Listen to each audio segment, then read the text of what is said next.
وَلَقَدْ يَسَّرْنَا الْقُرْآنَ لِلذِّكْرِ فَهَلْ مِن مُّدَّكِرٍ۔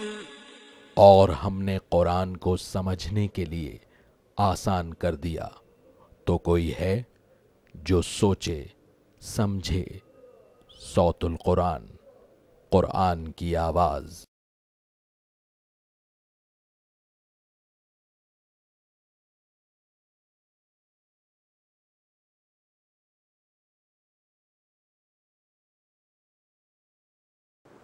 نحمده ونصلي على رسوله الكريم اما بعد فاعوذ باللہ من الشیطان الرجیم بسم اللہ الرحمن الرحیم حامیم تنزیل الکتاب من اللہ العزیز العلیم صدق اللہ العظیم۔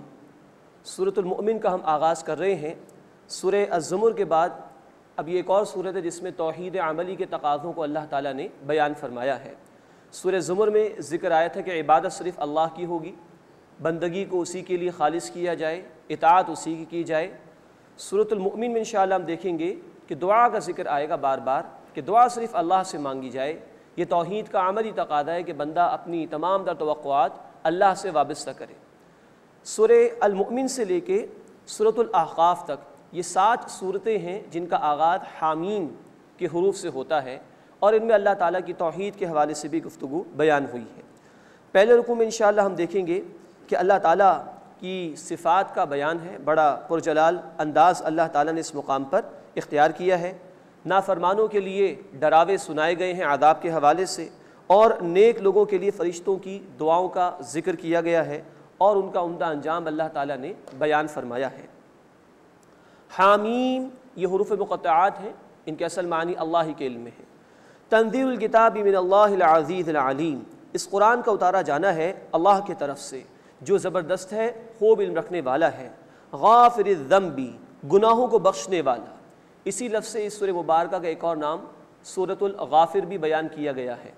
غافر الذنب، گناہوں کو بخشنے والا۔ وقابل التوب، اور توبہ قبول فرمانے والا۔ شدید العقاب، سخت عذاب دینے والا۔ ذی الطول، بڑے فضل کا مالک۔ لا الہ الا ہو، اس اللہ کے سوا کوئی عبادت کے لائق نہیں۔ الیہ المصیر، اسی کی طرف لوٹ کر جانا ہے۔ ما یجادل فی آیات اللہ الا الذین کفروا، اللہ کی آیات میں جھگڑا نہیں کرتے مگر وہی لوگ جنہوں نے کفر کیا۔ فلا یغررک تقلبہم فی البلاد، بس اے نبی صلی اللہ علیہ وسلم ان لوگوں کا شہروں میں چلنا پھرنا آپ کو کسی دھوکے میں نہ ڈال دے۔ مراد یہ کہ اللہ تعالیٰ نے ان کو ڈھیل دی ہے، دنیا کا کچھ ساز و سامان دے دیا ہے، لیکن بالآخر ان کی پکڑ ہو کر رہے گی اللہ کے ہاں۔ کذبت قبلہم قوم نوح والاحزاب من بعدہم، ان سے قبل نوح علیہ السلام کی قوم اور ان کے بعد دوسرے گروہوں نے جھٹلایا۔ وہمت کل امت برسولہم ان یاخذوہ، ہر امت نے اپنے رسولوں کے متعلق ارادہ کیا کہ وہ انہیں پکڑ لیں، مراد ان کے خلاف کوئی اقدام کریں۔ وجادلوا بالباطل لیدحضوا بہ الحق فاخذتہم، اور جہاں جھگڑا کریں تاکہ اس سے حق کو زائل کر دیں تو میں نے انہیں پکڑ لیا۔ فکیف کان عقاب، سو دیکھو کیسا ہوا میرا عذاب۔ وَكَذَلِكَ حَقَّتْ كَلِمَةُ رَبِّكَ عَلَى الَّذِينَ كَفَرُوا، اور اسی طرح آپ کے رب کی بات کفر کرنے والوں پر ثابت ہو گئی۔ أَنَّهُمْ أَصْحَابُ النَّارِ، کہ بے شک وہ آگ والے ہیں۔ اس کے بعد اب فرشتوں کے حوالے سے کچھ ذکر آ رہا ہے، اور ان کی دعائیں جو وہ کرتے ہیں اہل ایمان کے لیے۔ الَّذِينَ يَحْمِلُونَ الْعَرْشَ وَمَنْ حَوْلَهُ، وہ فرشتے جو عرش کو اٹھائے ہوئے ہیں اور جو اس کے ارد گرد ہیں، جو عرش کا طواف بھی کرتے ہیں۔ یسبحون بحمد ربہم، وہ حمد کے ساتھ تسبیح بیان کرتے ہیں اپنے رب کی۔ وَيُؤْمِنُونَ بِهِ، اور وہ اس پر ایمان رکھتے ہیں۔ وَيَسْتَغْفِرُونَ لِلَّذِينَ آمَنُوا، اور جو لوگ ایمان لائے ان کے لیے مغفرت مانگتے ہیں۔ اب یہاں توبہ کی فضیلت بھی آ رہی ہے، ذکر آئے گا آگے چل کر۔ یہ فرشتے اہل ایمان کے لیے اللہ سے مغفرت کی دعائیں کرتے ہیں، اور ان لوگوں کے لیے بھی کہ جو توبہ کرتے ہیں یہ اللہ کے حضور دعائیں کرتے ہیں۔ ربنا وسعت کل شیء رحمۃ وعلما، کہ اے ہمارے رب ہر شے کو تیری رحمت نے اور تیرے علم نے سمو لیا ہے، اپنے احاطے میں لے لیا ہے۔ فاغفر للذین تابوا، بس ان لوگوں کو اے اللہ بخش دے جنہوں نے توبہ کی۔ واتبعوا سبیلک، اور تیرے راستے کی پیروی کی۔ وقہم عذاب الجحیم، اور انہیں جہنم کے عذاب سے بچا لے۔ اب یہ دیکھیے ایمان والوں کی دلجوئی ہے، توبہ کرنے والوں کی فضیلت کا بیان ہے کہ فرشتے ایسے لوگوں کے لیے اللہ کے حضور میں دعا کرتے استغفار کرتے ہیں، ربنا اے ہمارے رب وادخلہم جنات عدن التی وعدتہم ومن صلح من آبائہم وازواجہم وذریاتہم، اے ہمارے رب اور انہیں ہمیشہ کے باغات میں داخل فرما، وہ کہ جن کا تو نے ان سے وعدہ فرمایا ہے، اور ان کو بھی جو نیک ہیں ان کے باپ داداؤں میں سے اور ان کی بیویوں اور ان کی اولادوں میں سے۔ مراد ہے کہ وہ لوگ کہ جنہوں نے ایمان کو قبول کیا اور ایمان کے تقاضوں پر عمل درآمد کیا، اور ان کی اولاد نے، ان کے گھر والوں نے ان کے ایمان میں ان کی پیروی کی، تو ایسے لوگوں کو اللہ جنت میں جمع فرما دیں گے۔ یہی ذکر مزید آئے گا انشاءاللہ سورہ الطور آیت نمبر 21 میں بھی۔ انک انت العزیز الحکیم، بے شک اللہ تو غالب ہے، حکمت والا ہے۔ وقہم السیئات، اور انہیں برائیوں سے بچا لے۔ یہ تمام تر دعائیں چل رہی ہیں فرشتوں کی اہل ایمان کے لیے۔ ومن تق السیئات یومئذ فقد رحمتہ، اور جس کو تو نے اس دن برائیوں سے بچا لیا تو یقیناً تو نے اس پر رحم فرمایا۔ وذالک هو الفوز العظیم، اور یہی عظیم کامیابی ہے۔ اللہ ہمیں نیک اعمال کرنے کی توفیق عطا فرمائے اور فرشتوں کی ان دعاؤں کا مستحق بننے کی توفیق عطا فرمائے۔ اس کے بعد اس سورہ مبارکہ کا دوسرا رکوع شروع ہو رہا ہے۔ اس میں یہ ذکر ہے کہ زندگی بڑی طویل ہے اور اس کا ایک مختصر سا حصہ ہے جس کے لیے اس دنیا میں انسان کو بھیجا گیا۔ مجرمین کا انجام بیان کیا گیا ہے اور اس بات کا ذکر ہے کہ اصل حقیقی بادشاہت اللہ ہی کے لیے ہے۔ ان الذین کفروا ینادون، بے شک جن لوگوں نے کفر کیا وہ پکارے جائیں گے۔ لمقت اللہ اکبر من مقتکم انفسکم، اللہ کا بیزار ہونا، اللہ کا غصہ ہونا تمہارے اپنے آپ سے بیزار ہونے سے بڑا ہے۔ اذ تدعون الی الایمان فتکفرون، جب تم ایمان کی طرف بلائے جاتے تھے تو تم کفر کرتے تھے۔ یعنی آج تمہیں غصہ آ رہا ہے اپنے آپ کے اوپر کہ تم نے گناہ کیوں کیا، کفر کیوں کیا، اس سے زیادہ اللہ کو تم پر غصہ آتا تھا جب تم ایمان کی طرف بلائے جاتے تھے اور تم انکار کرتے تھے۔ قالو، وہ کہیں گے ربنا، اے ہمارے رب، امتنا اثنتین واحییتنا اثنتین، تو نے ہمیں 2 مرتبہ موت دی اور 2 مرتبہ زندگی عطا فرمائی۔ فاعترفنا بذنوبنا، بس ہم نے اپنے گناہوں کا اعتراف کر لیا۔ فہل الی خروج من سبیل، تو کیا آپ کو نکلنے کا راستہ ہے؟ یہ ہے حسرتناک انجام مجرمین کا۔ اے اللہ آج کوئی بچاؤ کا راستہ ہے، آج ہماری بخشش ہو سکتی ہے۔ اس آیت میں 2 اموات اور 2 زندگیوں کا ذکر ہے۔ یہ بات ہم پڑھ چکے ہیں سورہ البقرہ آیت نمبر 28 میں بھی، اور سورۃ الاعراف آیت نمبر 172 میں یہ تفصیل آئی تھی کہ عالم ارواح میں اللہ نے ہم سب کو پیدا فرمایا تھا، یعنی ہماری روحوں کو، اور اللہ نے اپنے رب ہونے کا ہم سے اقرار لے لیا۔ اس کے بعد ہمیں سلا دیا گیا، وہ ہماری پہلی موت تھی۔ پھر ہمیں دنیا میں زندگی دی گئی، یہ پہلی زندگی ہو گئی۔ اس کے بعد اس دنیا میں موت دی جائے گی، یہ دوسری موت ہے۔ اس کے بعد قیامت کے دن دوبارہ کھڑا کیا جائے گا، یہ گویا دوسری زندگی کی طرف اشارہ ہے۔ تو یہ ذکر ہے اس مقام پر کہ 2 مرتبہ موت اور 2 مرتبہ زندگی عطا کی گئی ہے بندوں کو۔ فہل الی خروج من سبیل، تو کیا اب ہمارے لیے کوئی نکلنے کا راستہ ہے؟ ذالکم بانہ اذا دعی اللہ وحدہ کفرتم، یہ تم پر اس لیے ہے کہ جب اللہ واحد کو پکارا جاتا تھا تو تم کفر کرتے تھے، توحید قبول نہیں کرتے تھے۔ وَإِن يُشْرَكْ بِهِ تُؤْمِنُوا، اور اگر اس کے ساتھ کسی کو شریک کیا جاتا تھا تو تم مان لیا کرتے تھے۔ جھوٹے معبودوں کو پکارنا تمہیں بڑا پسند تھا، اور ایک اللہ کی توحید کو قبول کرنا یہ بات تم سے ہضم نہیں ہو رہی تھی، اس کو تم قبول نہیں کر رہے تھے۔ فالحکم للہ العلی الکبیر، بس حکم کا اختیار اللہ ہی کے لیے ہے جو بلند مرتبے والا بہت بڑا ہے۔ هو الذی یریکم آیاتہ وینزل لکم من السماء رزقا، وہ اللہ ہے جو تمہیں اپنی نشانیاں دکھاتا ہے اور تمہارے لیے آسمان سے رزق اتارتا ہے۔ وما یتذکر الا من ینیب، اور اس کے سوا کوئی نصیحت حاصل نہیں کرتا جو اللہ کی طرف رجوع کرتا ہے۔ اس کے بعد اس سورہ مبارکہ میں دعا کا جو ذکر آیا بار بار، اس کی طرف اشارہ ہو رہا ہے۔ فادعوا اللہ مخلصین لہ الدین، بس اللہ ہی کو پکارو اپنی اطاعت کو اسی کے لیے خالص کرتے ہوئے۔ یہ توحید کا عملی تقاضا ہے۔ توحید صرف ایک عقیدے کے مان لیے جانے کا نام نہیں، بلکہ اس کا تقاضا عملی طور پر بھی ہے، جس میں سے اس سورہ مبارکہ میں بار بار ذکر آیا ہے پکارو صرف اللہ کو، اس کے ساتھ کسی اور کو نہ پکارو۔ فادعوا اللہ مخلصین لہ الدین، بس اللہ کو پکارو اپنی اطاعت کو اسی کے لیے خالص کرتے ہوئے۔ ولو کرہ الکافرون، خواہ کفر کرنے والے ناپسند کریں۔ رفیع الدرجات ذو العرش، واللہ بلند درجات والا ہے، عرش کا مالک ہے۔ یلقی الروح من امرہ علی من یشاء من عبادہ، وہ وحی فرماتا ہے اپنے بندوں میں سے جس پر چاہتا ہے اپنے حکم سے۔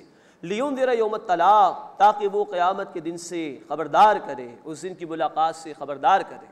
نوٹ فرمائیے کہ یہاں روح کا لفظ آیا ہے اللہ کی وحی کے لیے، فرشتے کے لیے، انسانی روح کے لیے اور اللہ کی وحی کے لیے قرآن حکیم میں روح کا لفظ اللہ تعالیٰ نے استعمال فرمایا ہے۔ یہ تینوں چیزیں عالم امر سے متعلق ہیں۔ یوم ہم باردون، جس دن وہ ظاہر ہوں گے، لا یخفی علی اللہ منہم شیء، کوئی شے پوشیدہ نہیں ہوگی اللہ پر ان کے حوالے سے۔ لمن الملک اليوم، پکارا جائے گا آج کس کے لیے بادشاہت ہے؟ ظاہری بات ہے کوئی بھی اس دن جواب نہیں دے سکے گا، تو اللہ ہی کی طرف سے اعلان ہوگا للہ الواحد القہار، اللہ کے لیے جو یکتا ہے، زبردست ہے۔ بخاری شریف اور مسلم شریف کی حدیث ہے، اللہ کے رسول صلی اللہ علیہ وسلم نے فرمایا کہ اللہ زمین و آسمان کو اپنے ہاتھ میں لے کر، اپنے دائیں ہاتھ کے اندر، اور اللہ پکارے گا بتاؤ کون ہے حقیقی بادشاہ، کس کے لیے بادشاہت میرے سوا؟ اس کا ذکر یہاں پر بھی آ گیا، اللہ ہی کے لیے وہ بادشاہت ہوگی، اللہ کے سوا کسی کے لیے کوئی بادشاہت نہیں، کوئی اختیار نہیں۔ الیوم تجزا کل نفس بما کسبت، آج ہر شخص کو اس کے اعمال کا بدلہ دیا جائے گا پورا پورا۔ لا ظلم اليوم، آج کوئی ظلم نہیں ہوگا۔ ان اللہ سریع الحساب، بے شک اللہ تعالیٰ جلد حساب لینے والا ہے۔ دنیا میں عدالتوں میں مقدمات میں تاخیر ہوتی ہے، کبھی گواہ پیش نہیں ہوئے، کبھی جج صاحب موجود نہیں ہے، کبھی اور کسی وجہ سے معاملہ ڈیلے ہو گیا، لیکن اللہ جلد حساب لے لے گا۔ وَأَنذِرْهُمْ يَوْمَ الْآزِفَةِ، اور انہیں قریب آنے والے قیامت کے دن سے ڈرائیے، خبردار کیجیے۔ اِذِ الْقُلُوبُ لَدَى الْحَنَاجِرِ كَاظِمِينَ، جب غم سے کلیجے منہ کو آ رہے ہوں گے، شدید کیفیت طاری ہوگی خوف کی۔ مَا لِلظَّالِمِينَ مِنْ حَمِيمٍ وَلَا شَفِيعٍ يُطَاعُ، ظالموں کے لیے نہیں ہوگا کوئی گرم جوش دوست، نہ کوئی سفارش کرنے والا کہ جس کی بات مانی جائے۔ یعلم خائنۃ الاعین، اللہ جانتا ہے آنکھوں کی خیانت کو۔ وما تخفی الصدور، اور جو کچھ سینے چھپاتے ہیں، ایک ایک عمل پیش کر دیا جائے گا، ہر بات کا اس دن محاسبہ ہوگا۔ واللہ یقضی بالحق، اور اللہ حق کے ساتھ فیصلہ فرمائے گا۔ والذین یدعون من دونہ لا یقضون بشیء، اور جو لوگ اللہ کے سوا پکارتے ہیں وہ کچھ بھی فیصلے نہیں کر سکتے، ان جھوٹے معبودوں کی کوئی حیثیت نہیں۔ ان اللہ هو السمیع البصیر، بے شک اللہ تعالیٰ خوب سننے والا، خوب دیکھنے والا ہے۔ اس کے بعد اس سورہ مبارکہ کا تیسرا رکوع شروع ہو رہا ہے، اس میں گزشتہ نافرمانوں کا ذکر ہے اور حضرت موسیٰ علیہ السلام کا بھی تذکرہ آیا ہے۔ اولم یسیروا فی الارض، کیا وہ زمین میں چلے پھرے نہیں؟ فینظروا کیف کان عاقبۃ الذین کانوا من قبلہم، کہ وہ دیکھتے کہ کیسا انجام ہوا ان لوگوں کا جو ان سے پہلے تھے۔ کانہم اشد منہم قوۃ وآثارا فی الارض، وہ قوت میں ان سے زیادہ سخت تھے اور زمین میں اثرات چھوڑنے کے اعتبار سے بھی اللہ نے ان کو بہت زیادہ نوازا تھا، بڑی قوت دی تھی، لیکن فرمایا فأخذہم اللہ بذنوبہم، تو اللہ نے انہیں ان کے گناہوں کی وجہ سے پکڑا۔ وما کان لہم من اللہ من واق، اور ان کے لیے اللہ کے مقابلے میں بچانے والا کوئی بھی نہ تھا۔ ذالک بانہم کانت تأتیہم رسلہم بالبینات، یہ اس لیے کہ ان کے پاس ان کے رسول کھلی نشانیاں لے کر آتے تھے۔ فکفروا، بس انہوں نے کفر کیا۔ فاخذہم اللہ، بس اللہ نے انہیں پکڑا۔ انہ قوی شدید العقاب، بے شک وہ اللہ قوت والا ہے، سخت عذاب دینے والا ہے۔ اب موسیٰ علیہ السلام کا ذکر آ رہا ہے۔ وَلَقَدْ أَرْسَلْنَا مُوسَىٰ بِآيَاتِنَا وَسُلْطَانٍ مُبِينٍ، اور یقیناً ہم نے موسیٰ علیہ السلام کو بھیجا اپنی نشانیوں کے ساتھ اور روشن دلیل کے ساتھ۔ إِلَىٰ فِرْعَوْنَ وَحَامَانَ وَقَارُونَ، فرعون اور حامان اور قارون کی طرف۔ فَقَالُوا سَاحِرٌ كَذَّابٌ، تو ان لوگوں نے کہا کہ یہ تو جادوگر ہے، بڑا جھوٹا ہے۔ معاذ اللہ ثم معاذ اللہ، یہ شدید الفاظ ہیں جو ان لوگوں نے استعمال کیے موسیٰ علیہ السلام کے لیے۔ فَلَمَّا جَاءَهُم بِالْحَقِّ مِنْ عِنْدِنَا، پھر جب وہ ان کے پاس ہماری طرف سے حق کے ساتھ آئے، قَالُوا اقْتُلُوا أَبْنَاءَ الَّذِينَ آمَنُوا مَعَهُ، تو انہوں نے کہا کہ ان کے بیٹوں کو قتل کر ڈالو جو ان کے ساتھ ایمان لائے۔ وَاسْتَحْيُوا نِسَاءَهُمْ، اور ان کی بیٹیوں کو زندہ رہنے دو۔ وَمَا كَيْدُ الْكَافِرِينَ إِلَّا فِي ضَلَالٍ، اور کافروں کی چال ناکامی کے سوا کچھ بھی نہیں ہے، سارے داؤں ان کے ناکام رہے اور وہ مٹا دیے گئے۔ وَقَالَ فِرْعَوْنُ ذَرُونِي أَقْتُلْ مُوسَىٰ وَلْيَدْعُ رَبَّهُ، اور فرعون نے کہا کہ مجھے چھوڑ دو کہ میں موسیٰ کو قتل کر دوں اور اسے اپنے رب کو پکارنے دو۔ معاذ اللہ، یہ قتل کی درپے ہو گیا اب موسیٰ علیہ السلام کے۔ انی اخاف ان یبدل دینکم، بے شک میں ڈرتا ہوں کہ وہ بدل دے گا تمہارے نظام کو۔ اب یہاں دین کا لفظ نوٹ فرمائیے، نظام کے لیے۔ وہاں فرعون کی حکومت تھی، اس کے قوانین جاری و ساری تھے، اب اس کو خطرہ ہوا کہ موسیٰ علیہ السلام نے جو تحریک چلائی ہے تو میرا نظام ختم ہو جائے گا، تو کہہ رہے کہ تمہارے دین کو تمہارے نظام کو نہ بدلتے، ایک وقت میں ایک ہی نظام چل سکتا ہے۔ اگر کسی انسان کا قانون چل رہا ہے تو دین اس انسان کا ہو گیا، نظام اس انسان کا ہو گیا، قانون اس انسان کا ہو گیا۔ ہاں اگر نظام زندگی میں اللہ کو بڑا مان کر اس کے احکامات پر عمل ہو تب دین اللہ کا ہوتا ہے۔ وَرَأَيْتَ النَّاسَ يَدْخُلُونَ فِي دِينِ اللَّهِ أَفْوَاجًا، فتح مکہ کے بعد یہ ہوا ہے کہ پورے عرب کے اوپر اللہ کا دین غالب ہوا، تو اب کہا کہ اب لوگ اللہ کے دین میں داخل ہو رہے ہیں۔ یہ ہے دین کا وسیع تر تصور۔ انی اخاف ان یبدل دینکم، بے شک میں ڈرتا ہوں کہ وہ بدل دے گا تمہارے نظام کو، او ان یظہر فی الارض الفساد، یہ زمین میں فساد مچائے گا۔ موسیٰ علیہ السلام کی دعوت اصلاح کے لیے، یہ کہہ رہا ہے کہ یہ زمین میں فساد مچانے کے لیے آ گئے۔ ہر دور میں جب بھی اہل حق دعوت پیش کرتے ہیں، دعوت حق، تو جو ظالم ہوتے ہیں، جابر ہوتے ہیں، وہ یہی کہتے ہیں کہ فساد مچانے آ گئے۔ ان کو طرح طرح کے القابات دیے جاتے ہیں، گمراہ کہا جاتا ہے، نہ جانے کیا کچھ کہا جاتا ہے، اس لیے کہ اس دعوت حق کی ضربیں ان کے باطل نظام پر جا کے لگتی ہیں، اور ان کو خطرہ ہوتا ہے کہ اگر حق کا نظام آ گیا تو ہم مٹا دیے جائیں گے۔ یہ ہے اصل بات جس کی طرح توجہ کرنی چاہیے کہ فرعون ہو یا ہر دور کے جابر ہو، دعوت حق میں یہی لوگ سب سے پہلے آگے بڑھ کر مخالف ہوتے ہیں۔ وقال موسیٰ انی عوذت بربی وربکم من کل متکبر، اور موسیٰ علیہ السلام نے فرمایا کہ بے شک میں نے پناہ لے لی ہے اپنے رب کی اور تمہارے رب کی ہر تکبر کرنے والے سے، لا یؤمن بیوم الحساب، کہ جو یوم حساب پر ایمان نہیں رکھتا۔ اس کے بعد اس سورہ مبارکہ کا چوتھا رکوع شروع ہو رہا ہے۔ اب اس مقام پر آل فرعون میں سے ایک شخص تھا جو ایمان لے آیا تھا موسیٰ علیہ السلام پر، صاحب اثر بھی تھا، اور فرعون کے درباریوں میں سے معلوم ہوتا ہے کہ یہ شخص تھا، اور اس نے بھرے دربار میں بہت خوبصورت تقریر کی تھی، اور پورے قرآن حکیم میں کسی نبی سے بھی بڑھ کر یہ طویل ترین تقریر ہے جو اس مقام پر آئی ہے، آیت نمبر 28 سے لے کے آیت نمبر 45 تک۔ بہت طویل خطاب ہے، بہت خوبصورت تقریر ہے، اور بڑی عمدہ توحید کی باتیں ہیں جو اس تقریر میں ہمارے سامنے آئیں گی انشاءاللہ تعالی۔ وقال رجل مؤمن، اور کہا ایک مومن آدمی نے، من آل فرعون، آل فرعون میں سے، یعنی فرعون کے لوگوں میں سے، یکتم ایمانہ، جو اپنے ایمان کو چھپائے ہوئے تھا، اتقتلون رجلا ان یقول ربی اللہ، کیا تم ایک آدمی کو صرف اس لیے قتل کرتے ہو کہ وہ کہتا ہے کہ میرا رب اللہ ہے؟ وہ اب جب وہ قوم درپے ہو گئی موسیٰ علیہ السلام کے، تو اس شخص نے اپنے ایمان کا اظہار کر دیا۔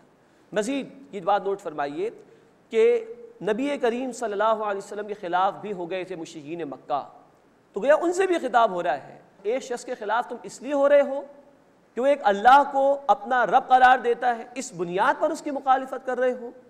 وَقَدْ جَاءَكُمْ بِالْبَيِّنَاتِ مِنْ رَبِّكُمْ، اور یقیناً وہ تمہارے پاس تمہارے رب کی طرف سے کھلی نشانیوں کے ساتھ آیا، یہ موسیٰ واضح معجزات تمہارے سامنے پیش کر رہے ہیں۔ وَإِن يَكُ كَاذِبًا، اور اگر بالفرض وہ جھوٹا ہے، فَعَلَيْهِ كَذِبُ، تو اس کا جھوٹ کا وبال اسی پر ہوگا۔ وَإِن يَكُ صَادِقًا، اور اگر وہ سچا ہے، يُصِيبُكُمْ بَعْضُ الَّذِي يَعِدُكُمْ، تو جو وہ تم سے وعدہ کر رہا ہے اس کا کچھ حصہ تم پر ضرور آئے گا، عذاب ضرور آئے گا تم پر۔ یہ بڑی خوبصورت بات کہی، بالکل غیر جانبدارانہ انداز میں، نیوٹرل ہو کر، کہ دیکھو اگر یہ بالفرض جھوٹے ہیں تو ان کا وبال انہی پر جائے گا، لیکن اگر یہ سچے ہوئے پھر تو عذاب آئے گا جو بھی مخالفت کر رہا ہے۔ بڑی خوبصورت بات کہی، تو مان لینا ہی بہتر ہے تاکہ اگر عذاب آنے والا ہے تو اس سے ہم بچا لیے جائیں۔ ان اللہ لا یہدی من ہوا مسرف کذاب، بے شک اللہ تعالیٰ اسے ہدایت نہیں دیتا جو حد سے گزر جانے والا اور بہت بڑا جھوٹا ہے۔ یا قومی، اے میری قوم، لکم الملک اليوم، آج تمہارے لیے بادشاہت ہے، ظاہرین فی الارض، تم زمین میں غالب ہو، فمن ینصرنا من بأس اللہ ان جاءنا، اگر اللہ کا عذاب ہم پر آ جائے تو اس سے بچانے کے لیے کون ہماری مدد کرے گا؟ قال فرعون نے کہا، ما اریکم الا ما ارا، میں تمہیں رائے نہیں دیتا مگر وہی جو میں دیکھتا ہوں، وما اہدیکم الا سبیل رشاد، اور میں تمہیں راستہ نہیں دکھاتا مگر بھلائی کا۔ اپنے آپ کو کہہ رہا ہے کہ میں ہدایت پر ہوں، میں تمہیں ہدایت کا راستہ دکھاتا ہوں۔ اب یہ اس نے انٹرپٹ کیا اصل میں اس بندہ مومن کو کہ جس سے اپنی تقریر شروع کی تھی، اس بندہ مومن نے فرعون کی اس انٹرپشن کا کوئی نوٹس نہیں لیا اور اپنی تقریر جاری رکھی۔ وقال الذی آمن، اور اس شخص نے کہا جو ایمان لایا، یا قومی، اے میری قوم، انی اخاف علیکم مثل یوم الاحزاب، بے شک میں تم پر سابقہ گروہوں کی دن کی مانند ڈرتا ہوں، جیسے بعض ایام میں گزشتہ قومیں مٹائی گئیں، ہلاک کی گئیں، ایسے ہی کسی دن کا میں تم پر بھی خوف رکھتا ہوں کہ عذاب تم پر نہ آ جائے۔ مثل دأب قوم نوح وعاد وثمود، جیسے حال ہوا قوم نوح اور عاد اور ثمود کا، والذین من بعدہم، اور جو ان کے بعد ہوئے، وما اللہ یرید ظلما للعباد، اور اللہ اپنے بندوں کے لیے کوئی ظلم نہیں چاہتا، ویا قومی، اور اے میری قوم، انی اخاف علیکم یوم التناد، میں تم پر چیخ و پکار کے دن سے ڈرتا ہوں کہ جب اللہ کا عذاب آئے گا تو تم فریادیں کرو گے، یوم تولون مدبرین، جس دن تم بھاگو گے پیٹ پھیر کر، ما لکم من اللہ من عاصم، تمہارے لیے اللہ کے مقابلے میں بچانے والا کوئی نہیں ہوگا، ومن یضلل اللہ فما لہ من ہاد، اور جس کو اللہ گمراہ فرما دے اس کے لیے کوئی ہدایت دینے والا نہیں ہے، وَلَقَدْ جَاءَكُمْ يُوسُفُ مِنْ قَبْلُ بِالْبَيِّنَاتِ، اور یقیناً تمہارے پاس اس سے پہلے یوسف آئے تھے واضح دلائل کے ساتھ علیہ السلام۔ موسیٰ علیہ السلام اور یوسف علیہ السلام کے درمیان میں کوئی 200 برس کا فرق ہے، تو لوگ جانتے تھے کہ یوسف علیہ السلام اسی مصر کے علاقے میں آئے تھے، وہی دور تھا کہ جب اللہ تعالیٰ نے قحط مسلط کیا تھا وہاں کے لوگوں پر، 7 برس تک وہ قحط آیا تھا، تفسیر ہم سورہ یوسف میں پڑھ چکے ہیں، تو اللہ تعالیٰ نے پہلے بھی لوگوں کو عذابوں میں مبتلا کیا ہے، تو یہ بندہ مومن ان کو توجہ دلا رہا ہے کہ تم ڈرو اللہ کے عذاب سے، کہیں تم پر بھی کوئی قحط والا معاملہ نہ آ جائے یا اس طرح کا کوئی اور عذاب نہ آ جائے۔ فما زلتم فی شک مما جاءکم بہ، سو تم ہمیشہ شک میں رہے اس کے بارے میں جس کے ساتھ وہ تمہارے پاس آئے تھے۔ اس وقت بھی جو مصر کے نیٹو تھے انہوں نے قبول کرنے کی کوشش نہیں کی تھی، اور یہ کہ آج بھی معاملہ یہی ہے کہ یہ مصر میں رہنے والے آل فرعون یا آنے والے رسول کی بات کو نہیں مان رہے۔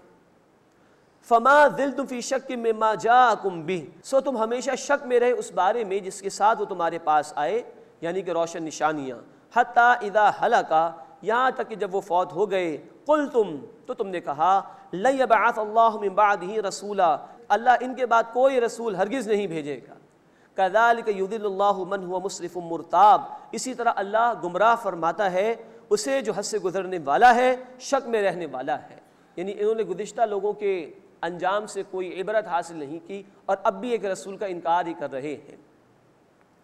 الذین یجادلون فی آیات اللہ بغیر سلطان اتاہم، جو لوگ اللہ کی آیات میں جھگڑتے ہیں بغیر کسی دلیل کے جو ان کے پاس آئی ہو، کبر مقتا عند اللہ، ان کی یہ کج بحثی، یہ بحثیں اللہ کے نزدیک ناپسند ہیں، وعند الذین آمنوا، اور ان کے نزدیک بھی جو ایمان لائے، کذالک یطبع اللہ علی کل قلب متکبر جبار، اسی طرح اللہ تعالیٰ ہر مغرور سرکش کے دل پر مہر لگا دیتا ہے۔ وقال فرعون، اور فرعون نے کہا، یا حامان ابن لی صرحا لعلی ابلغ الاسباب، کہ اے حامان میرے لیے ایک بلند عمارت بنا، کوئی محل تعمیر کر، شاید کہ میں راستوں میں پہنچ جاؤں، اسباب السماوات، آسمانوں کے راستوں میں پہنچ جاؤں، فاطلع الی الہ موسیٰ، پس میں موسیٰ علیہ السلام کے معبود کو جھانک لوں، وانی لاظنہ کاذبا، اور بے شک میں تو اسے جھوٹا گمان کرتا ہوں، معاذ اللہ۔ اب دیکھیے یہ ہے ظالموں کے ہتھ کنڈے، جب کبھی حق کی دعوت عام ہونا شروع ہو اور اس دعوت سے ظالموں اور جابروں کو اپنے مفادات پر ضربے لگتی ہوئی محسوس ہو تو وہ قوم کے لوگوں کو مختلف دھندوں میں لگا دینا چاہتے ہیں تاکہ قوم مختلف دھندوں میں لگی رہے اور حقیقت کی طرف ان کی نگاہ نہ جائے۔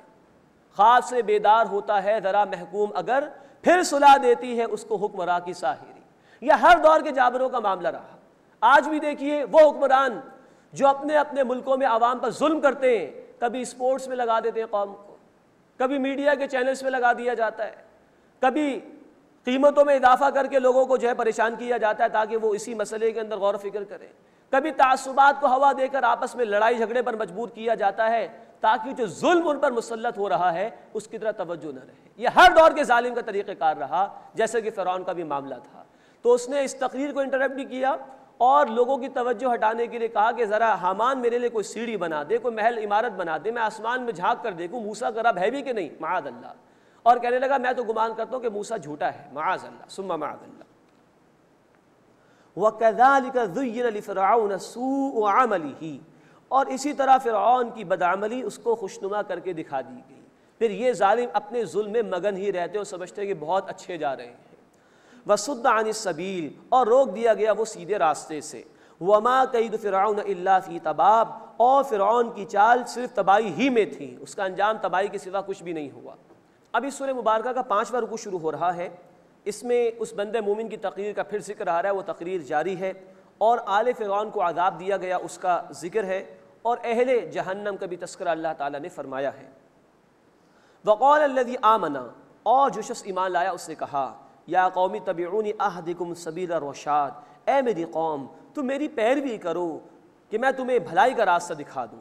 یا قومی، اے میری قوم، انما ہذہ الحیات الدنیا متاع، بے شک یہ دنیا کی زندگی تھوڑا سا فائدہ ہے، وان الآخرۃ ہی دار القرار، اور آخرت بے شک وہ ہمیشہ رہنے کا گھر ہے۔ من عمل سیئۃ فلا یجزی الا مثلھا، جس شخص نے کوئی برائی کی تو اس کو اس کے جیسا ہی بدلہ دیا جائے گا۔ ومن عمل صالحا، اور جس نے کوئی نیک عمل کیا، من ذکر او انثی، خواہ مرد ہو یا عورت، وہو مؤمن، بشرطے کہ وہ مومن ہو، فاولئک یدخلون الجنہ، تو یہ وہ لوگ ہیں جو جنت میں داخل ہوں گے، یرزقون فیہا بغیر حساب، اس میں انہیں بے حساب رزق عطا کیا جائے گا۔ اللہم انا نسألک الجنہ، اے اللہ ہم تجھ سے جنت کا سوال کرتے ہیں۔ ویا قومی، اور اے میری قوم، مالی ادعوکم الی النجات وتدعوننی الی النار، کیا بات ہے کہ میں تو تمہیں نجات کی طرف بلاتا ہوں اور تم مجھے جہنم کی طرف بلاتے ہو۔ تدعوننی لاکفر باللہ واشرک بہ، تم مجھے بلاتے ہو کہ میں اللہ کا انکار کروں اور اس کے ساتھ شریک ٹھہراؤں۔ ما لیس لی بہ علم، جس کا میرے پاس کوئی علم نہیں۔ وانا ادعوکم الی العزیز الغفار، اور میں تمہیں دعوت دیتا ہوں اللہ کی طرف جو کہ غالب ہے، بخشنے والا ہے۔ لا جرم انما تدعوننی الیہ، کوئی شک نہیں کہ تم جس کی طرف مجھے بلاتے ہو، لیس لہ دعوۃ فی الدنیا ولا فی الآخرہ، وہ دعوت دنیا اور آخرت میں کچھ بھی مفید نہیں ہے۔ وَأَنَّ مَرَدَّنَا إِلَى اللَّهِ، اور بے شک ہمیں لوٹنا ہے اللہ کی طرف۔ وَأَنَّ الْمُسْرِفِينَ هُمْ أَصْحَابُ النَّارِ، اور یہ کہ حد سے بڑھ جانے والے ہی آگ والے ہیں۔ فَسَتَذْكُرُونَ مَا أَقُولُ لَكُمْ، سو تم جلد یاد کرو گے جو میں تمہیں کہتا ہوں، میں حق بیان کر رہا ہوں تمہارے سامنے، آج نہیں کل تمہیں احساس ہو جائے گا کہ میری بات درست تھی۔ وَأُفَوِّضُ أَمْرِي إِلَى اللَّهِ، اور میں اپنا معاملہ اللہ کے حوالے کرتا ہوں۔ اس بندے کو احساس ہو گیا تھا کہ اب مجھے یہ لوگ قتل کریں گے۔ ان اللہ بصیر بالعباد، بے شک اللہ بندوں کو دیکھنے والا ہے۔ لیکن اس اللہ کے بندے نے پوری حق بات بیان کی اس بھرے دربار کے اندر۔ اس قوم نے اقدام کی کوشش کی ہوگی اس بندے کے خلاف، لیکن اللہ نے حفاظت فرمائی۔ فوقاہ اللہ سیئات ما مکروا، سو اللہ نے اسے بچا لیا ان بری سازشوں سے جو وہ کیا کرتے تھے۔ وحاق بآل فرعون سوء العذاب، اور آل فرعون کو برے عذاب نے گھیر لیا۔ اس کا ایک امکان یہ ہے کہ جب آل فرعون کے غرق ہونے کا معاملہ آیا، اس کے قریب یہ واقعہ ہوا ہو، اور موسیٰ علیہ السلام اور ان کی قوم کے ساتھ ساتھ اس بندے مومن کو بھی اللہ نے بچا لیا ہو۔ النار یعرضون علیہا غدوا وعشیا، آگ جس پر وہ صبح و شام پیش کیے جاتے ہیں۔ ویوم تقوم الساعہ، اور جس دن قیامت ہوگی، ادخلوا آل فرعون اشد العذاب، حکم ہوگا داخل کرو فرعون والوں کو شدید ترین عذاب میں۔ اب یہاں قرآن نے کہا کہ صبح و شام وہ آگ پر پیش کیے جاتے ہیں، یعنی آل فرعون کو اس دنیا میں ان کے مرنے کے بعد بھی عذاب ہو رہا ہے۔ یہ ہے قرآن حکیم میں اشارہ عذاب قبر کی طرف۔ قرآن کہہ رہا ہے کہ روزانہ ان کو صبح و شام عذاب دیا جاتا ہے۔ ایک اور اشارہ قرآن حکیم میں ہے عذاب قبر کی طرف، سورہ الفرقان آیت نمبر 69 میں، یضاعف لہم العذاب، بڑھایا جائے گا ان کے لیے عذاب۔ اور اس مقام پر بھی اللہ تعالیٰ نے کہا کہ شدید عذاب میں مبتلا کرو قیامت کے دن۔ اس کا مطلب ہے کہ اس سے پہلے کوئی عذاب ہو رہا ہے، یعنی کہ عذاب قبر جو برزخ کی زندگی میں دیا جاتا ہے اس دنیا کی موت کے بعد۔ تو قرآن حکیم میں بھی قبر کے عذاب کی طرف اشارے ہیں، اور تفاصیل پہ نبی کریم صلی اللہ علیہ وسلم کی احادیث میں بیان ہوئی ہیں۔ اب ذکر آ رہا ہے بڑوں اور چھوٹوں کے حوالے سے۔ کچھ وہ لوگ جو دنیا میں بڑے بنتے تھے، لیڈرز تھے لیکن نافرمان، اور کچھ وہ جنہوں نے اندھے بہرے بن کر ان کی پیروی کی، اب یہ ایک دوسرے پر قیامت کے دن ملامت کریں گے، اس کا ذکر آ رہا ہے۔ یہ مضمون قرآن حکیم میں کل 6 مرتبہ آیا ہے۔ وَإِذْ يَتَحَاجُّونَ فِي النَّارِ، اور یاد کرو جب وہ جہنم میں باہم جھگڑیں گے۔ فَيَقُولُ الضُّعَفَاءُ لِلَّذِينَ اسْتَكْبَرُوا إِنَّا كُنَّا لَكُمْ تَبَعًا، تو کہیں گے کمزور ان لوگوں کو جو بڑے بنتے تھے، بے شک ہم دنیا میں تمہارے تابع تھے۔ فَهَلْ أَنْتُمْ مُغْنُونَ عَنَّا نَصِيبًا مِنَ النَّارِ، تو کیا تم ہم سے دور کر دو گے آگ کا کچھ حصہ؟ قَالَ الَّذِينَ اسْتَكْبَرُوا إِنَّا كُلٌّ فِيهَا، وہ لوگ جو بڑے بنتے تھے کہیں گے بے شک ہم سب اسی میں ہیں۔ ان اللہ قد حکم بین العباد، بے شک اللہ بندوں کے درمیان فیصلہ فرما چکا، اب کوئی نہیں نکل سکتا یہاں سے۔ وقال الذین فی النار لخزنۃ جہنم، اور وہ لوگ جو آگ میں ہوں گے کہیں گے جہنم کے داروغوں سے، ادعو ربکم یخفف عنا یوما من العذاب، اپنے رب سے دعا کرو کہ ایک دن کا عذاب ہم سے ہلکا کر دے، بہت شدید عذاب ہے یہاں پر تو۔ قالوا اولم تک تأتیکم رسلکم بالبینات، وہ کہیں گے کیا تمہارے پاس تمہارے رسول کھلی نشانیوں کے ساتھ نہیں آئے تھے؟ قالوا بلا، وہ کہیں گے ہاں ہاں۔ قالوا فادعوا، تو وہ داروغہ ان سے کہیں گے جاؤ پکارو، وما دعاء الکافرین الا فی ضلال، اور کفر کرنے والوں کی پکار بے فائدہ ہے، کوئی اس کا فائدہ نہیں ہے۔ دنیا میں مہلت تھی، تم نے فائدہ نہیں اٹھایا، آج تم لاکھ پکارو، لاکھ تم اقرار کر لو ایمان کا، تمہارے پکارنے کا کوئی فائدہ نہیں ہوگا، تمہاری اس پکار کا کوئی جواب نہیں دیا جائے گا، اور تم عذاب ہی کے اندر مبتلا رکھے جاؤ گے۔ اس کے بعد اس سورہ مبارکہ کا 6واں رکوع شروع ہو رہا ہے۔ اس میں رسولوں کی مدد کیے جانے کے حوالے سے اللہ کے وعدے کا ذکر ہے، بنی اسرائیل کا بھی ذکر ہے، نیک اور برے لوگوں کا بیان بھی ہے، اور دعا کے حوالے سے اللہ تعالیٰ نے تلقین فرمائی ہے کہ صرف اللہ ہی سے دعا کرنی چاہیے۔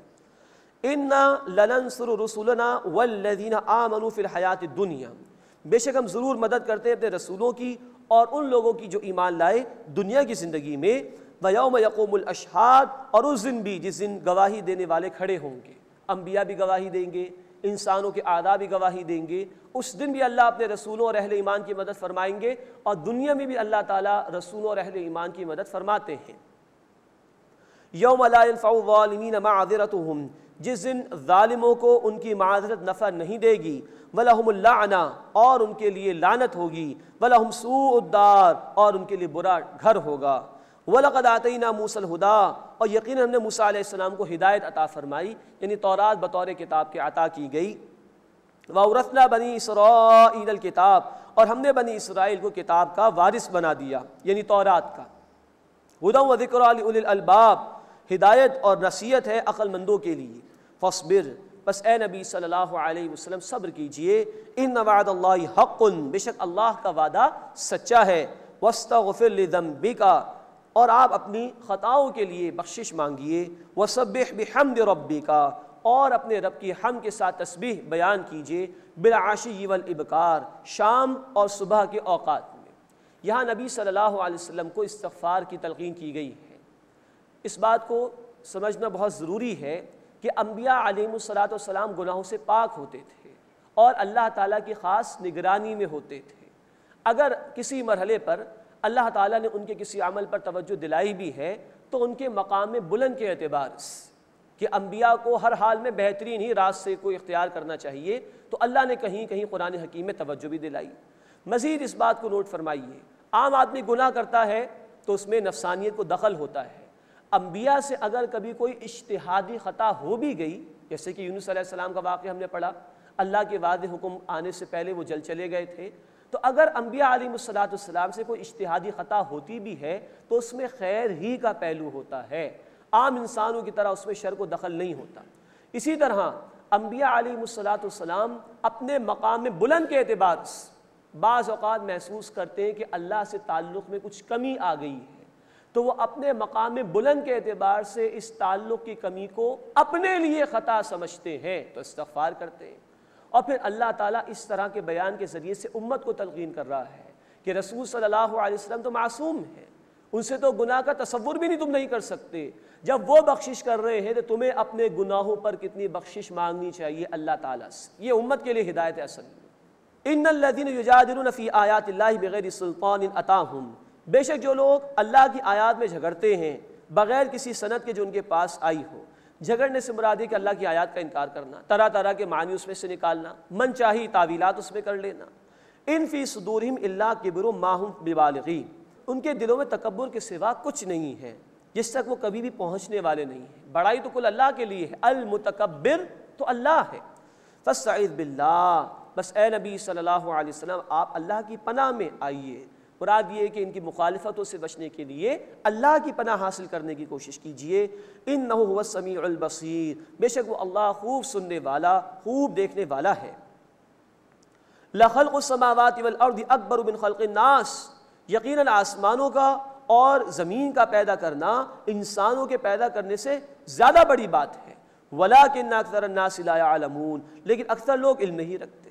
جس اللہ نے آسمانوں اور زمین کو پیدا فرما دیا اس کے لیے ان انسانوں کو دوبارہ پیدا کرنا کون سی مشکل بات ہے، لیکن لوگ انکار کر رہے ہیں آخرت کے اعتبار سے، دوبارہ زندگی کو مان نہیں رہے ہیں۔ وما یستوی الاعمی والبصیر، اور برابر نہیں نابینا اور دیکھنے والا، والذین آمنوا وعملوا الصالحات ولا المسیء، اور نہ وہ برابر ہے جو ایمان لائے اور جنہوں نے نیک اعمال کیے، اور وہ کہ جو بدکار ہیں۔ قلیلا ما تتذکرون، بہت کم تم غور و فکر کرتے ہو۔ یعنی ایک شخص ایمان پر ہے، دوسرا کفر میں ڈوبا ہوا ہے، یہ برابر نہیں ہو سکتے۔ تو لوگوں کے اعمال بھی مختلف ہیں تو ان کے نتائج بھی قیامت کے دن مختلف ہی ہوں گے۔ یہاں قرآن نے کہا کہ والذین آمنوا وعملوا الصالحات ولا المسیء، اور وہ برابر نہیں جو ایمان لائے اور جنہوں نے نیک اعمال کیے، اور وہ کہ جو بدکار ہیں۔ مراد یہ ہے کہ اعمال صالحہ کرنے کے ساتھ ساتھ ایک بندہ مومن کو برے اعمال سے بچنے کی بھی کوشش کرنی چاہیے۔ جہاں رزق حلال کا اہتمام ضروری ہے وہاں حرام مال سے بچنا بھی ضروری، جہاں سچ کا اہتمام کرنا ضروری ہے وہیں جھوٹ سے بچنے کی کوشش کرنا بھی لازمی ہے۔ ان الساعۃ لآتیۃ لا ریب فیہا، بے شک قیامت ضرور آنے والی ہے، اس میں کوئی شک نہیں۔ ولکن اکثر الناس لا یؤمنون، لیکن اکثر لوگ ایمان نہیں لاتے۔ وقال ربکم ادعونی استجب لکم، اور تمہارے رب نے کہا مجھ سے دعا کرو میں تمہاری دعا قبول کروں گا۔ ان الذین یستکبرون عن عبادتی، بے شک جو لوگ میری عبادت سے تکبر کرتے ہیں، سیدخلون جہنم داخرین، ان قریب وہ ذلیل ہو کر جہنم میں داخل ہوں گے۔ یہ ہے اس صورت میں جو موضوع بار بار آ رہا ہے کہ دعا صرف اللہ سے، اللہ کے سوا کسی کو نہ پکار۔ یہاں کہا گیا اللہ تعالیٰ کی طرف سے مجھ سے مانگو میں تمہیں عطا کروں گا، کتنی بڑی گارنٹی ہے اللہ کی طرف سے۔ پھر بھی بندہ اللہ سے نہ مانگے تو یہ بندے کی کوتاہی ہے، اللہ کی عطا میں کوئی کمی نہیں۔ دنیا والوں کے پاس ہم 2-3 مرتبہ جائیں وہ ناراض ہو جاتے ہیں مجھ سے مانگنے آ گیا۔ اللہ اس وقت بندے سے ناراض ہوتا ہے جب اللہ سے مانگتا نہیں ہے بندہ، یہ اللہ کی شان ہے۔ مزید یہاں پر دعا اور عبادت کو اللہ تعالیٰ نے ایکول کیا ہے۔ پہلے کہا گیا مجھ سے دعا مانگو، پھر کہا گیا جو میری عبادت سے تکبر کرتے ہیں وہ جہنم میں داخل ہوں گے۔ تو دعا کو یہاں قرآن میں عبادت کے برابر قرار دیا گیا۔ اللہ کے رسول صلی اللہ علیہ وسلم کی حدیث مبارکہ ہے جامع ترمذی میں، آپ نے فرمایا الدعاء هو العبادہ، دعا ہی عبادت ہے۔ اسی کہ عبادت نام ہے اللہ کے سامنے جھک جانے کا، عاجزی اختیار کرتے ہوئے، اور سب سے زیادہ عاجزی بندے میں ہوتی ہے جبکہ وہ دعا کر رہا ہوتا ہے، اللہ کے سامنے ہاتھ کو پھیلا دیتا ہے۔ تو عبادت کا جو حاصل عاجزی جھکاؤ اللہ کے حضور میں، وہ دعا میں سب سے زیادہ پیدا ہوتا ہے بندے میں۔ تو دعا اور عبادت کو برابر برابر قرار دیا۔ تو یہاں اللہ تعالیٰ اہل ایمان کو کہہ رہے ہیں کہ مجھ سے مانگو میں تمہیں عطا کروں گا۔ اللہ کے رسول صلی اللہ علیہ وسلم نے فرمایا، جامع ترمذی کی حدیث ہے کہ جوتے کا تسمہ بھی مانگنا ہو تو اللہ سے مانگو، سب کچھ اس سے مانگو۔ اسباب کے تحت لوگ ایک دوسرے کے کام آئیں گے، ٹھیک ہے، مانگو اللہ سے، جھکو اس کے سامنے، اپنی حاجات اپنی ضروریات اس اللہ کے سامنے رکھ دو۔ اللہ ہمیں اپنے سے ہی مانگنے کی توفیق عطا فرمائے اور تکبر سے محفوظ فرمائے۔ وقال ربکم ادعونی استجب لکم، اور تمہارے رب نے کہا کہ تم مجھ سے دعا کرو میں تمہاری دعا قبول کروں گا۔ ان الذین یستکبرون عن عبادتی، بے شک جو لوگ میری عبادت سے تکبر کرتے ہیں، سیدخلون جہنم داخرین، ان قریب وہ ذلیل ہو کر جہنم میں داخل ہوں گے۔ اس کے بعد اس سورہ مبارکہ کا 7واں رکوع شروع ہو رہا ہے۔ اس میں اللہ کی نعمتوں کا ذکر ہے، دعا اللہ سے مانگنے کا بھی ذکر ہے، انسان کی تخلیق کے مراحل کو بھی بیان کیا گیا ہے۔ اللہ الذی جعل لکم اللیل لتسکنوا فیہ، اللہ ہے جس نے تمہارے لیے رات بنائی تاکہ تم اس میں آرام حاصل کرو، والنہار مبصرا، اور دن کو روشن بنایا تاکہ تم اس میں کام کاج کر سکو، محنت کر سکو۔ ان اللہ لذو فضل علی الناس، بے شک اللہ لوگوں پر فضل فرمانے والا ہے، ولکن اکثر الناس لا یشکرون، لیکن اکثر لوگ شکر ادا نہیں کرتے۔ ذالکم اللہ ربکم، یہ ہے اللہ تمہارا رب، خالق کل شیء، ہر شے کا پیدا فرمانے والا، لا الہ الا ہو، اس کے سوا کوئی معبود نہیں۔ فأنا تؤفکون، پھر تم کہاں سے پھرائے جاتے ہو؟ مراد حق سے دور ہو رہے ہو، اللہ کو نہیں پکار رہے۔ کذالک یؤفک الذین کانوا بآیات اللہ یجحدون، اسی طرح وہ لوگ بھی پھرا دیے جاتے ہیں جو اللہ کی آیات کا انکار کرتے ہیں۔ مراد حق سے وہ دور کر دیے جاتے ہیں کہ جو جان بوجھ کے اللہ کی آیات کو تسلیم کرنے سے انکار کر دیتے ہیں۔ اللہ الذی جعل لکم الارض قرارا، اللہ ہے جس نے تمہارے لیے زمین کو جائے قرار بنایا، اس پر زندگی کے اسباب مہیا کر دیے، والسماء بناء، اور آسمان کو چھت بنایا، وہ گر نہیں سکتی تم پر یہ چھت، ورنہ سوچئے اگر اس کا امکان ہوتا، اس کا خوف انسان پر طاری ہوتا، ایک آدمی زمین پر زندگی بسر بھی نہیں کر سکتا تھا۔ فرمایا کہ والسماء بناء، اور آسمان کو چھت بنایا، وصورکم فاحسن صورکم، اور تمہیں صورت عطا فرمائی تو کیا ہی بہترین تمہاری صورت گری فرمائی اللہ نے۔ سورہ والتین میں اللہ فرماتے ہیں آیت نمبر 4 میں، لقد خلقنا الانسان فی احسن تقویم، ہم نے انسان کو بہترین صورت میں پیدا کیا ہے، ورزقکم من الطیبات، اور تمہیں پاکیزہ چیزوں میں سے رزق عطا فرمایا، ذالکم اللہ ربکم، یہ اللہ تمہارا رب، فتبارک اللہ رب العالمین، تو برکت والا ہے اللہ تمام جہان والوں کا رب، هو الحی لا الہ الا ہو، وہی اللہ ہے زندہ، اس کے سوا کوئی معبود نہیں، فادعوہ مخلصین لہ الدین، اسی کو پکارو اپنی اطاعت کو اسی کے لیے خالص کرتے ہوئے، الحمدللہ رب العالمین، تمام شکر تمام تعریف اللہ کے لیے ہے جو تمام جہان والوں کا رب ہے۔ قل، اے نبی صلی اللہ علیہ وسلم فرما دیجئے، انی نہیت ان اعبد الذین تدعون من دون اللہ، بے شک مجھے منع کیا گیا ہے کہ میں ان کی عبادت کروں جنہیں تم اللہ کے سوا پکارتے ہو، لما جاءنی البینات من ربی، جبکہ میرے پاس آ گئی میرے رب کی طرف سے واضح نشانیاں، وامرت، اور مجھے حکم دیا گیا ہے، ان اسلم لرب العالمین، کہ میں تمام جہان والوں کے رب کے لیے فرما برداری اختیار کروں۔ هو الذی خلقکم من تراب، وہ اللہ ہے جس سے تمہیں مٹی سے پیدا کیا، ثم من نطفۃ، پھر نطفے سے پیدا کیا، ثم من علقۃ، پھر علقہ سے پیدا کیا، ثم یخرجکم طفلا، پھر وہ تمہیں بچے کی صورت میں نکالتا ہے، ثم لتبلغوا اشدکم، پھر تاکہ تم اپنی جوانی کو پہنچو، ثم لتکونوا شیوخا، پھر تاکہ تم بوڑھے ہو جاؤ۔ یہ انسانی تخلیق کے مراحل کو اللہ نے ذکر کیا۔